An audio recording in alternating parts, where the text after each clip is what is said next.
Doors out running.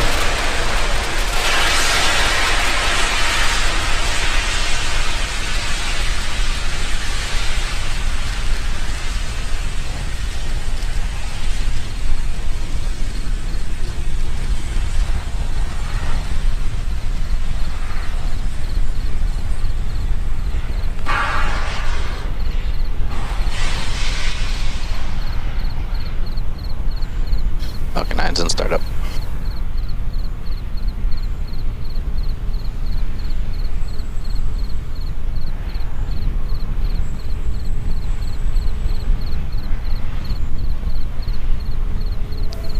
LD, go for launch.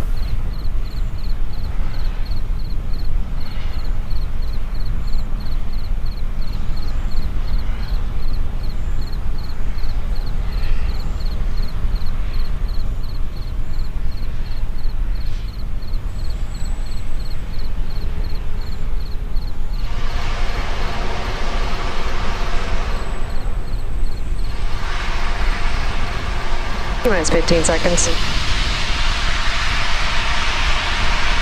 10, 9, 8, 7, 6, 5, 4, 3, 2, 1, 0, ignition.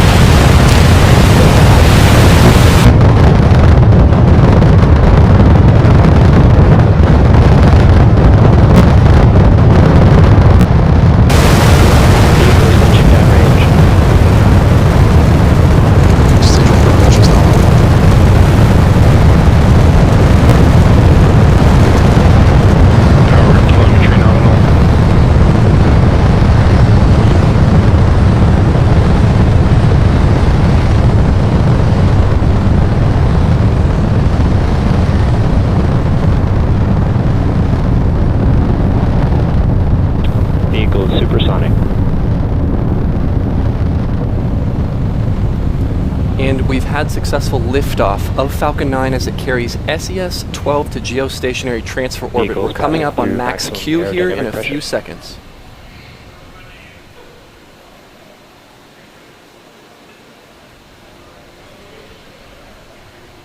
Max Q, remember, as we increase our velocity, pressure increases, but then we're going through less dense atmosphere, so pressure decreases. Everything after max Q means the scarce density is decreasing the pressure on the vehicle. So we're going to come up on a few events here in short succession. It's MECO, stage SEP, and then SES-1. MECO is main engine cutoff. That's when all 9 engines on first stage stop firing. There follows stage separation, when the 2 stages gently separate from each other. And then the third event in that succession is SES-1, which is second engine start number 1. We'll see those here in a few seconds.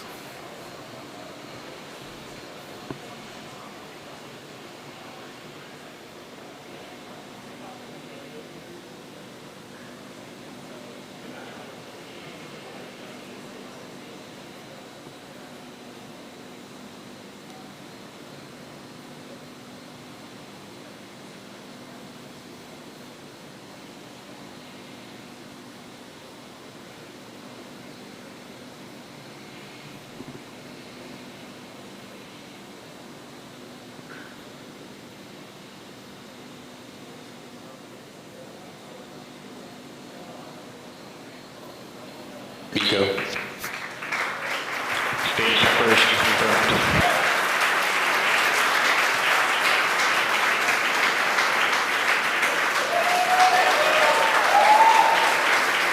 Ignition.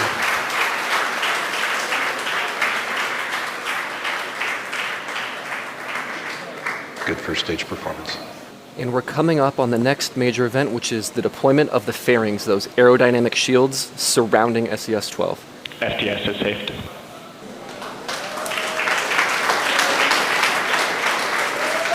And the fairings have deployed. So to recap all that quickly, we had max Q, max pressure, and then the main engine's cut off, and then the stages separated, and then we had second engine start. Now this is the first of 2 planned burns that the second stage will conduct.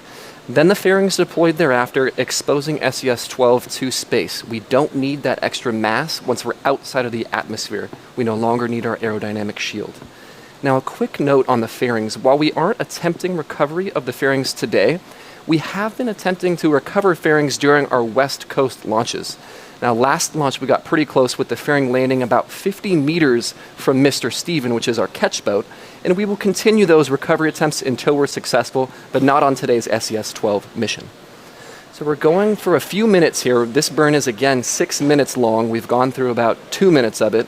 So this will continue for another about 4 minutes, and then we'll reach SECO-1, which is second engine cutoff. And if you're just joining us, we again had a successful liftoff of the Falcon 9. It's carrying the SES-12 payload to Geostationary Transfer Orbits. Second stage has separated and is about halfway through its first of 2 planned burns. It's currently T plus 6 minutes. We have about 2.5 minutes left in this first of 2 burns for the second stage until we enter about a 17-minute coast period. So again, the second stage is carrying SES-12 to its geostationary transfer orbit. 2 minutes remain in this burn. Stage 2 trajectory continues to be nominal.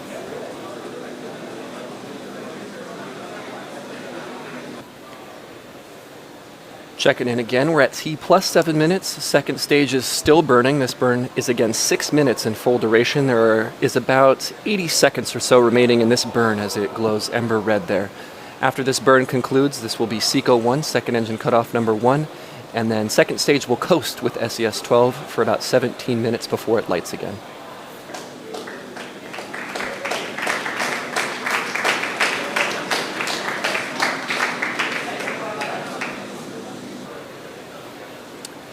Now we've reached T plus 8 minutes, 20 seconds from now this burn should conclude, marking SECO-1, second engine cutoff number 1. Stage 2 FTS has safed. Made my back cut off. And you heard the call out for successful cutoff of the MVAC engine. Now, the 9 Merlin 1D or Merlin 1 engines on the first stage are different than the single engine on that second stage. That second stage engine that just cut off is called MVAC-D because it's designed to function optimally in the vacuum of space. It's housed inside the rocket's inner stage when the 2 stages are still attached, and it's designed to burn for about 6 minutes and can be shut down and restarted multiple times to deliver payloads to different orbits as they're needed. Nearly identical to the first stage Merlin engines in shape, MVAC-D is modified with a slightly larger nozzle to maximize efficiency in low-pressure exhaust conditions like space. So with that shutdown of the first of 2 burns, we're now going to break for about a 17-minute coast, and then we're going to come back for coverage of the relight of that MVAC engine and then the deployment of SES-12.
Welcome back, everybody. We're at T plus 25 minutes just beyond, and we're back live.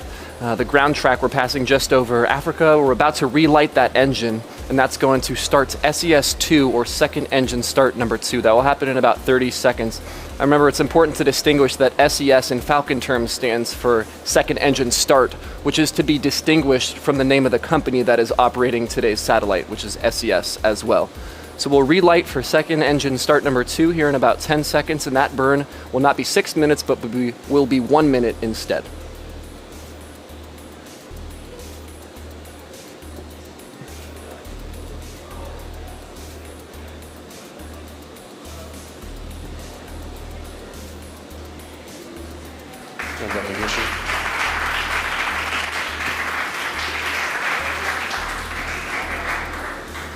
And you've heard good power and good motion.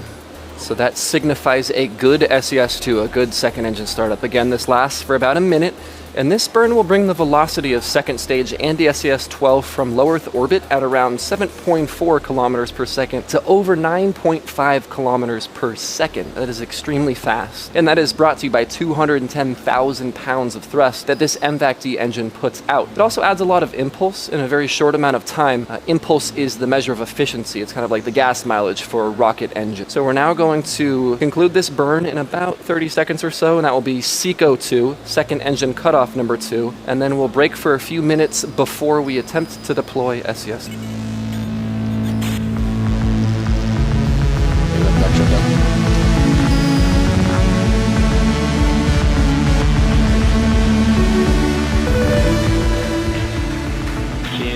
And that clapping that you can hear in the background signifies that we did have successful SECO-2, second engine cutoff. So with that large delta V from that second and final burn, we now wait for a few minutes before we actually attempt to deploy SES-12 into its geostationary transfer orbit. So we'll return to that in about 2 minutes.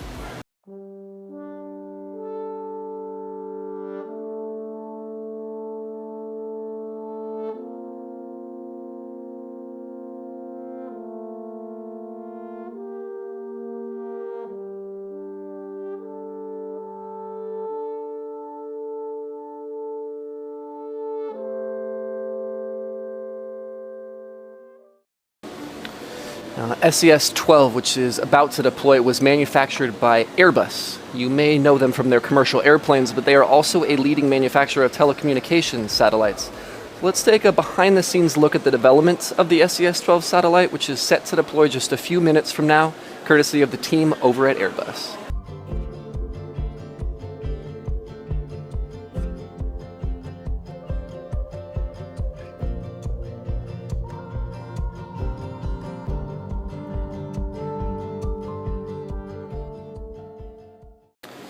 Now, SES-12 is going to ultimately end up in geostationary orbit, but to get it there, second stage is going to put it in what we call Geostationary Transfer Orbit, or GTO.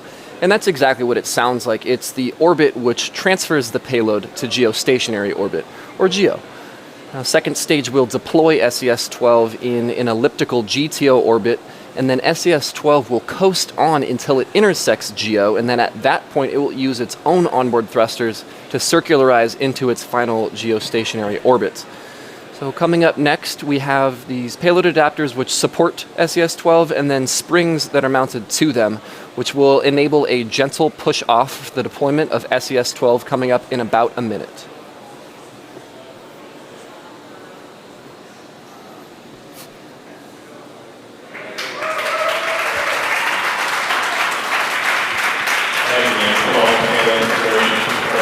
And as you hear the callouts on the net and the clapping behind me and the video footage of SES gracefully floating away, that will bring our webcast to a close. To recap, we had a successful liftoff, a successful stage separation, and continuation of SES-12 into GTO.